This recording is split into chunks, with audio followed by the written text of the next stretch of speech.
Hello. And welcome to Larry's Library. Hello. Welcome to Larry's Library. We've got another long chapter in Heidi, chapter 4, The Visit to Grandmother's. The Visit to Grandmother, and without further ado, we'll just get right started on it. This may be about a 25-minute long chapter. Chapter 4, The Visit to Grandmother. The next morning the sun came out early, as bright as ever, and then Peter appeared with the goats, and again the two children climbed up together to the high meadows, and so it went on day after day, till Heidi, passing her life thus among the grass and flowers, was burnt brown with the sun, and grew so strong and healthy that nothing ever ailed her.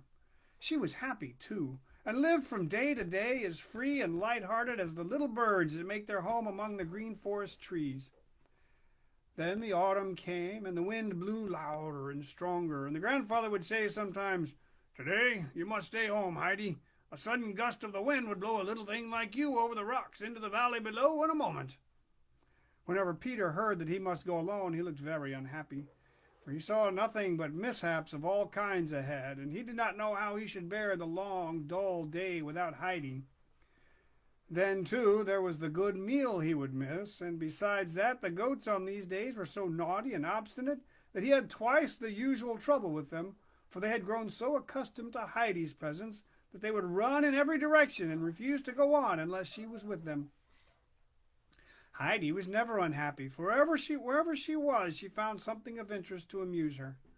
She liked best, it is true, to go out with Peter up to the flowers and the great bird, where there was so much to be seen and so many experiences to go through among the goats with their different characters. But also she found her grandfather's hammering and sawing and carpentering very entertaining, and if it should chance to be the day when the large round goat's milk cheese was made, she enjoyed beyond measure looking on at this wonderful performance and watching her grandfather as, with sleeves rolled back, he stirred the great cauldron with his bare arms.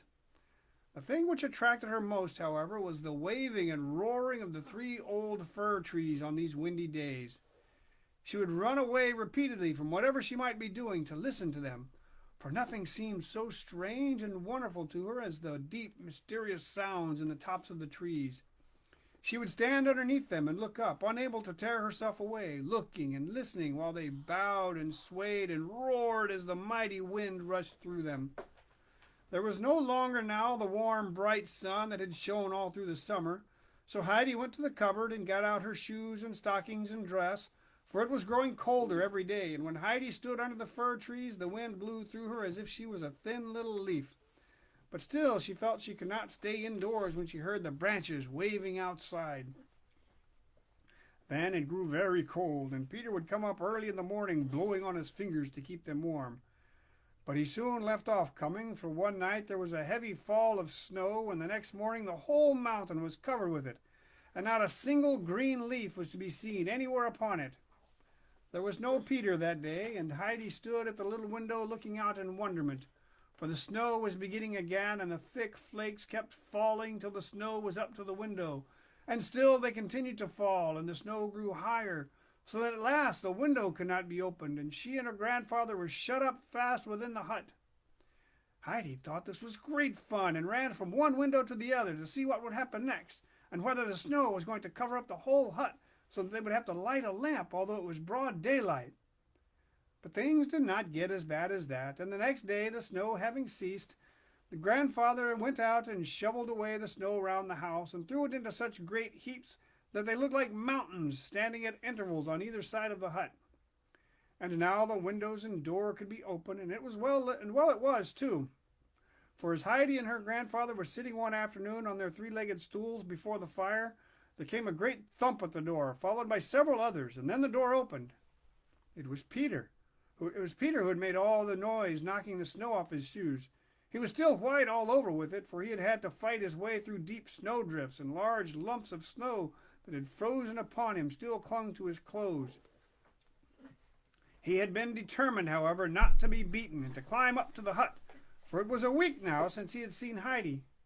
"Good evening," he said as he came in. Then he went in and placed himself as near the fire as he could without saying another word. But his whole face was beaming with pleasure at finding himself there. Heidi looked on in astonishment, for Peter was beginning to thaw all over with the warmth, so that he had the appearance of a trickling waterfall. "Well, General, and how goes it with you?" said the grandfather. "Now that you have lost your army, you will have to turn to your pen and pencil." "Why must he turn to his pen and pencil?" asked Heidi immediately, full of curiosity. "During the winter he must go to school," explained her grandfather, "and learn how to read and write. It's a bit hard, although useful sometimes afterwards. Am I not right, General?" "Yes, indeed," assented Peter. Heidi's interest was now thoroughly awakened, and she had so many questions to put to Peter about all that was to be done and seen and heard at school, and the conversation took so long that Peter had time to get thoroughly dry. Peter had always great difficulty in putting his thoughts into words, and he found his share of the talk doubly difficult today, for by the time he had an answer ready to one of Heidi's questions, she had already put two or three more to him, and generally such as required a whole long sentence in reply. The grandfather sat without speaking during this conversation. Only now and then a twitch of amusement at the corners of his mouth showed that he was listening. "Well now, General, you have been under fire for some time, and we must want some refreshment. Come and join us," he said at last, and as he spoke he rose and went to fetch the supper out of the cupboard, and Heidi pushed the stools to the table. There was now a bench fastened against the wall, for as he was no longer alone, the grandfather had put up seats of various kinds here and there, long enough to hold two persons, for Heidi had a way of always keeping close to her grandfather, whether he was walking, sitting, or standing. So there was a comfortable place for them all three, and Peter opened his round eyes very wide when he saw what a large piece of meat Uncle gave him on his thick slice of bread. It was a long time since Peter had had anything so nice to eat. As soon as the pleasant meal was over, Peter began to get ready for returning home, for it was already growing dark. He had said his good night and his thanks and was just going out when he turned again and said, "I shall come again next Sunday this day week, and Grandmother sent word that she would like you to come and see her one day." It was quite a new idea to Heidi that she should go and pay anybody a visit, and she could not get it out of her head. So the first thing she said to her grandfather the next day was, "I must go down to see the grandmother today. She will be expecting me." "The snow is too deep," answered the grandfather, trying to put her off. But Heidi made up her mind to go, since the grandmother had sent her that message. She stuck to her intention, and not a day passed but what in the course of it she said 5 or 6 times to her grandfather, "I must certainly go today. The grandmother will be waiting for me."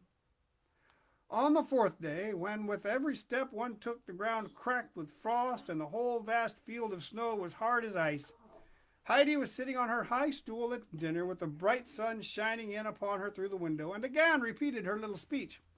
"I must certainly go down to see the grandmother today, or else I shall keep her waiting too long." The grandfather rose from table, climbed up to the hayloft, and brought down the thick sack that was Heidi's coverlid, and said, "Come along then." The child skipped out gleefully after him into the glittering world of snow. The old fir trees were standing now quite silent, their branches covered with white snow, and they looked so lovely as they glittered and sparkled in the sunlight that Heidi jumped for joy at the sight and kept on calling out, come here, grandfather. The fir trees are all silver and gold." The grandfather had gone into the shed, and he now came out dragging a large hand sleigh with him. Inside it was a low seat, and the sleigh could be pushed forward and guided by the feet of the one who sat upon it with the help of a pole that was fastened to the side. After he had been taken round the fir trees by Heidi that he might see their beauty from all sides, he got into the sleigh and lifted the child onto his lap. Then he wrapped her up in the sack that she might keep nice and warm, and put his left arm closely round her, for it was necessary to hold her tight during the coming journey. He now grasped the pole with his right hand and gave the sleigh a push forward with his 2 feet. The sleigh shot down the mountainside with such rapidity that Heidi thought they were flying through the air like a bird, and shouted aloud with delight. Suddenly they came to a standstill, and there they were at Peter's hut. Her grandfather lifted her out and unwrapped her.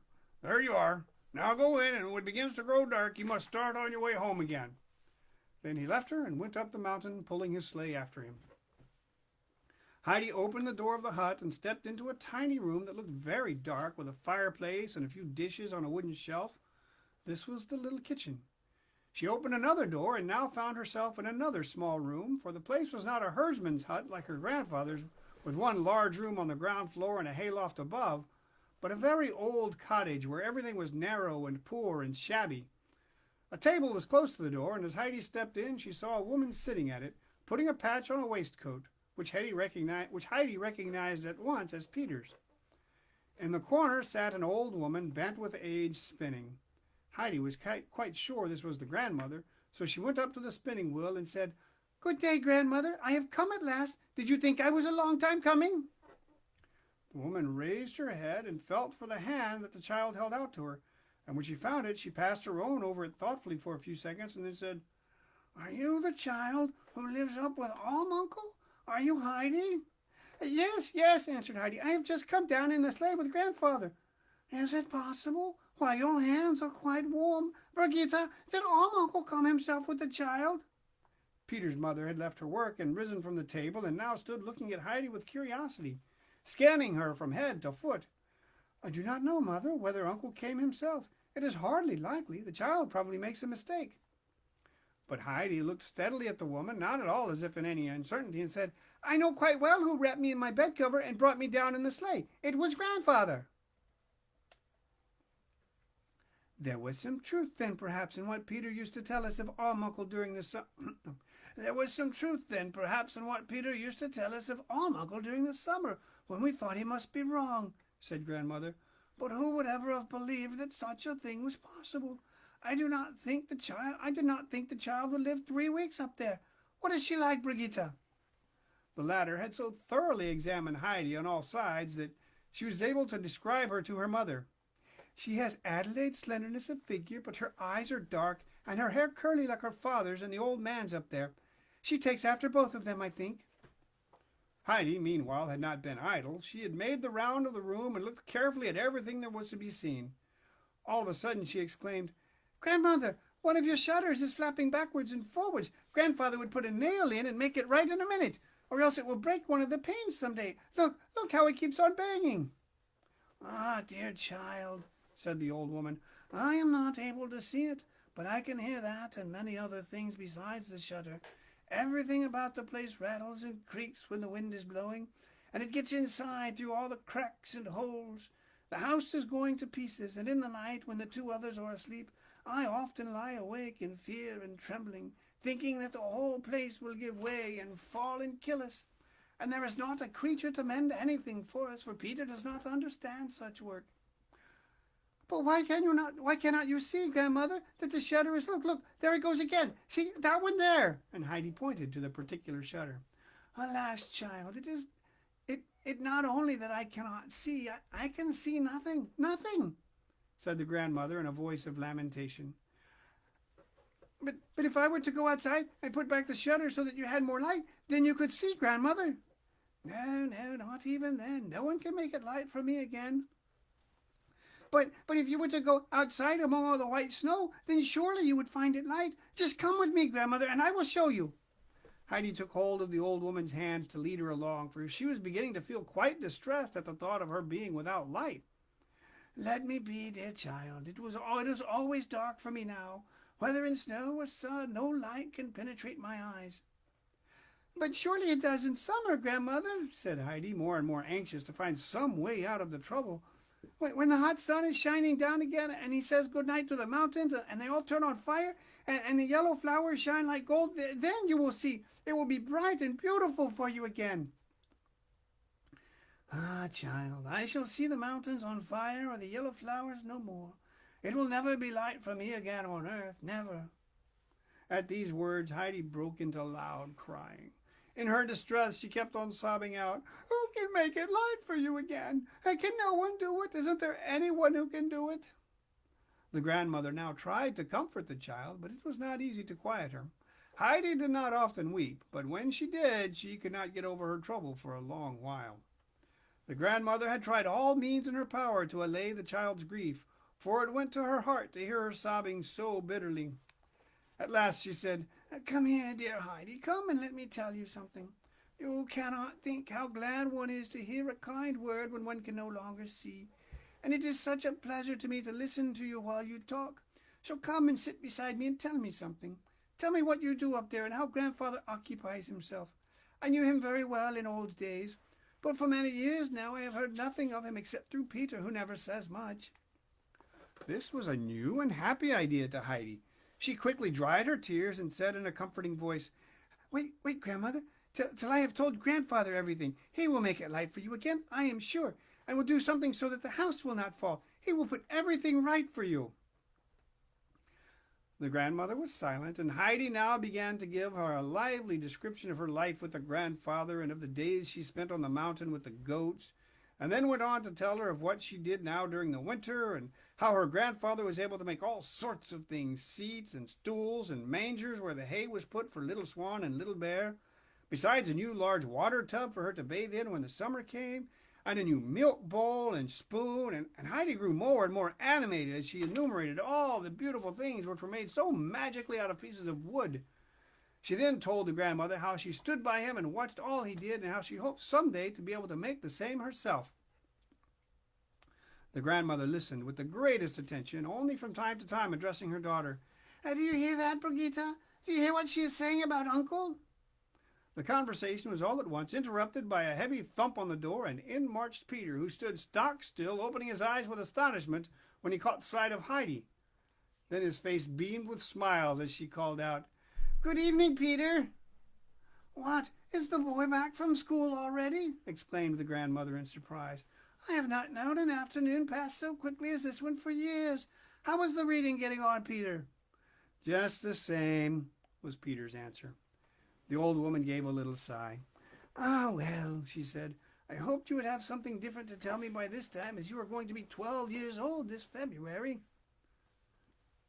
"What was it that you hoped he would have to tell you?" asked Heidi, interested in all the grandmother said. I mean that he ought to have learnt to read a bit by now," continued the grandmother. "Up there on the shelf is an old prayer book with beautiful songs in it which I have not heard for a long time, and cannot now remember to repeat to myself, and I hoped that Peter would soon learn enough to be able to read one of them to me sometimes, but he finds it too difficult." "I must get a light. It is getting too dark to see," said Peter's mother, who was still busy mending his waistcoat. "I feel, too, as if the afternoon had gone I hardly know how." Heidi now jumped up from her low chair, and holding out her hand hastily to the grandmother, said, "Good night, grandmother. If it is getting dark, I must go home at once." And bidding good-bye to Peter and his mother, she went towards the door. But the grandmother called out in an anxious voice, Wait, Heidi, you must not go alone like that. Peter must go with you, and take care of the child, Peter, that she does not fall, and don't let her stand still for fear she should get frozen. Do you hear? Has she got anything warm to put around her throat?" "I have not anything to put on," called back Heidi, "but I am sure I shall not be cold." And with that she ran outside and went off at such a pace that Peter had difficulty in overtaking her. The grandmother, still in distress, called out to her daughter, "Run after her, Brigitte. The child will be frozen to death on such a night as this. Take my shawl. Run quickly." Brigitte ran out, but the children had taken but a few steps before they saw the grandfather coming down to meet them, and in another minute his long strides had brought him to their side. "That's right, Heidi, you have kept your word," said the grandfather, and then wrapping the sack firmly around her, he lifted her in his arms and strode off with her up the mountain. Brigitte was just in time to see him do all this, and on her return to the hut with Peter expressed her astonishment to the grandmother. The latter was equally surprised, and kept on saying, "God be thanked that he is good to the child. God be thanked. Will he let her come to me again, I wonder? The child has done me so much good. What a loving little heart it is, and how merrily she tells her tale." And she continued to dwell with delight on the thought of the child until she went to bed, still saying now and again, "If only she will come again. Now I have really something left in the world to take pleasure in." And Brigitte agreed with all her mother said, and Peter nodded his head in approval each time his grandmother spoke, saying with a broad smile of satisfaction, "I told you so." Meanwhile, Heidi was chattering away to her grandfather from inside her sack. Her voice, however, could not reach him through the many thick folds of her wrap, and as therefore it was impossible to understand a word she was saying, he called to her, "Wait till we get home, and then you can tell me all about it." They had no sooner got inside the hut than Heidi, having been released from her covering, at once began what she had to say. "Grandfather, tomorrow we must take the hammer and the long nails and fasten grandmother's shutter and drive in a lot more nails in other places, for her house shakes and rattles all over." "We must we? Who told you that?" asked her grandfather. And nobody told me, but I know it for all that, replied Heidi. For everything is giving way, and when the grandmother cannot sleep, she lies trembling for fear at the noise, for she thinks that every minute the house will fall down on their heads, and everything now is dark for grandmother, and she does not think anyone can make it light for her again. But you will be able to, I am sure, grandfather. Think how dreadful it is for her to be always in the dark, and then to be frightened at what may happen, and nobody can help her but you. Tomorrow we must go and help her. We will, won't we, grandfather? The child was clinging to the old man and looking up at him in trustful confidence. The grandfather looked down at Heidi for a while without speaking, and then said, "Yes, Heidi, we will do something to stop the rattling.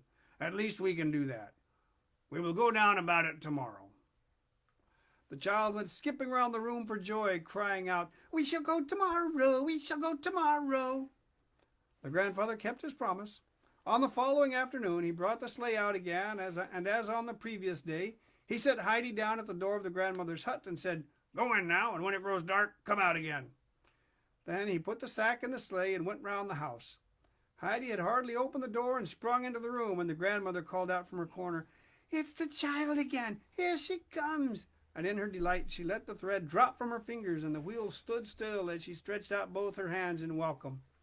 Heidi ran to her and then quickly drew the little stool close up to the old woman, and seating herself upon it, began to tell and ask her all kinds of things. All at once came the sound of heavy blows against the wall of the hut, and the grandmother gave such a start of alarm that she nearly upset the spinning wheel, and cried in a trembling voice, "My God, now it is coming! The house is going to fall upon us!"